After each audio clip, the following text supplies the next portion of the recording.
Take a look. This is the Queen City this morning. It's peaceful, it's quiet, but just hours ago it looked very different. Our chief photographer, Corey Schmidt, is helping us better understand what Charlotte looked like overnight. Take a look. Unlawful assembly. You are ordered to leave now. Or you are subject to arrest. There is a lot of people out here.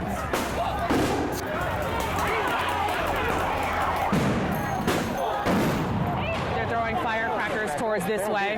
And that's something we've been seeing continuously tonight, right? Really, we've been kind of seeing that a few different times. We've seen flashbangs, but we've also seen those fireworks, as we can see there zooming in.